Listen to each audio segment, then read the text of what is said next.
মালাকা ইয়া শাবাব।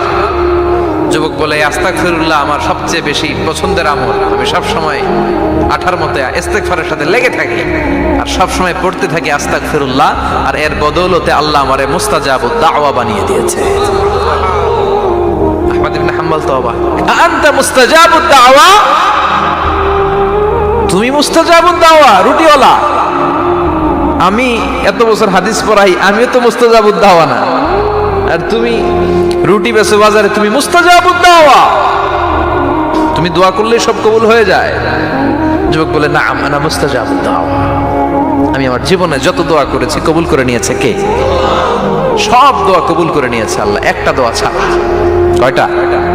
আহমদ ইবনে হাম্বলের কৌতূহল, কিউরিসিটি আরো বেড়ে গেল। কি? সব দোয়া কবুল হয়েছে, একটা দোয়া ছাড়া। মা যালিকা দুআ ইয়া শাব, কি সেই দোয়া?